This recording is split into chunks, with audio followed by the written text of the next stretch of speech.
Olá, meus queridos, tudo bem? Aqui é o professor Sérgio Campos, professor de redação, e eu venho aqui mais uma vez para gravar um vídeo extra, tá? Pós-ENEM, principalmente depois da prova de redação.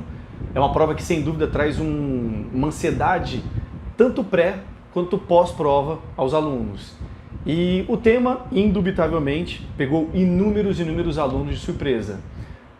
Eu gravei um vídeo falando sobre temas do Enem e foi muito interessante porque eu tentei deixar bastante claro para vocês, para que vocês entendessem o perfil de redação do Enem. Até na aula foi muito interessante de poder deixar bem claro de que assim, não seria uma aula de guru, porque o Enem tem um histórico, inclusive, de quebrar expectativas. Mas enfim, é muito difícil até nesse instante organizar todas as palavras, o que vai falar.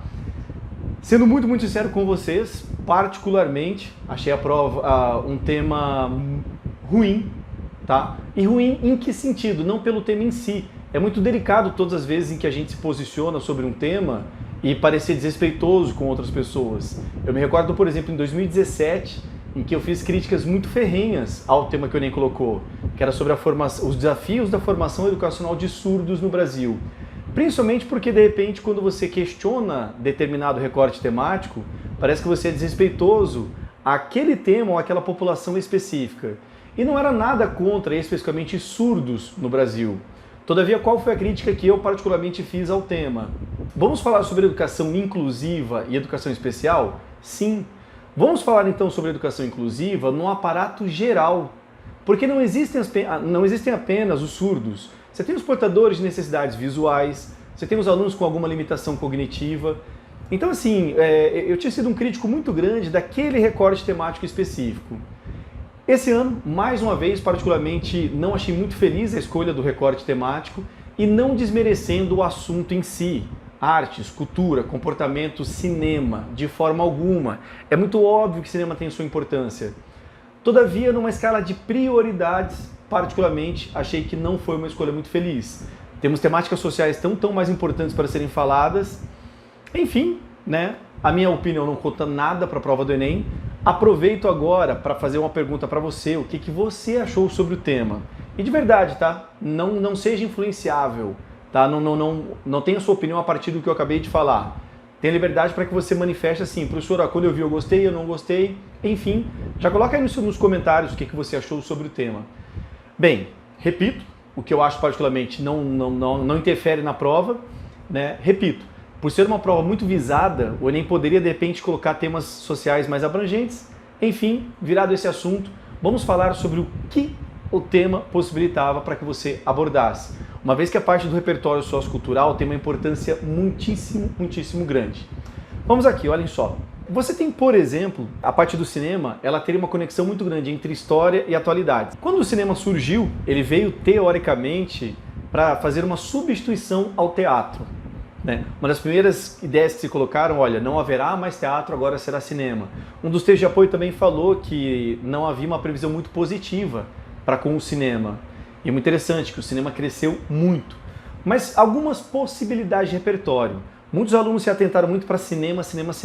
Porém, a primeira palavra era extremamente importante. Democratização do acesso ao cinema. Então, muito cuidado. A primeira grande atenção que você deveria ter é se você realmente destacou a palavra democratização. Porque não era o cinema em si, mas como que se pode acessibilizar, como que se pode democratizar o cinema. Você poderia falar, obviamente, da Constituição Federal, uma vez que o Estado, ele se apresenta como garantidor do acesso a elementos culturais. Evidentemente que o cinema é um grande acesso cultural. Outra coisa que você poderia falar é como que as transformações urbanas também mudaram um pouco do perfil do cinema. Você tinha texto de apoio falando que havia muitas salas de cinemas no interior do Brasil. Essa é a realidade atual? Continua havendo mais salas de cinema no interior? É óbvio que, de repente, numa questão quantitativa bruta, sim, né, são mais cidades interioranas do que capitais. Todavia, a proporção, ela é razoável? Ela respeita a demografia proporcional dos lugares? Você poderia falar dessa transformação, como que, de alguma maneira, houve uma elitização do cinema. A maioria dos cinemas estão dentro dos shopping centers. E esses shoppings são acessíveis a toda a população? É todo e qualquer tipo de classe econômica no Brasil que acessa cinema? outra possibilidade muito interessante, esse crescimento dos streamings.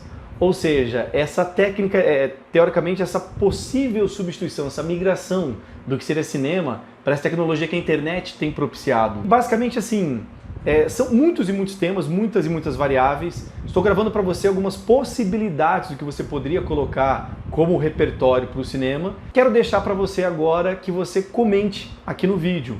O que você falou, o que poderia ser falado, será que estava certo, estava errado? Enfim, nós aqui do Ciência em Ação estamos abertos para vocês. Espero de verdade que você tenha feito uma ótima prova. Fique confiante, porque inclusive você tem mais uma semana que você precisa ser muito guerreiro e muito guerreira, tá? Não se abale pela questão do seu primeiro dia, tá? Não fique imaginando que assim, acabou, meu Deus do céu, agora não dá. Dá sim. Confie em tudo que você se preparou, em tudo que você se dedicou para essa prova. Foi a primeira etapa, tem mais uma semana muito intensa, que inclusive aqui no Ciência em Ação você vai ter um acesso a uma quantidade de aulas muito boas, muito diretivas para finalizar o seu sucesso nesse Enem. De coração, um grande abraço, até mais!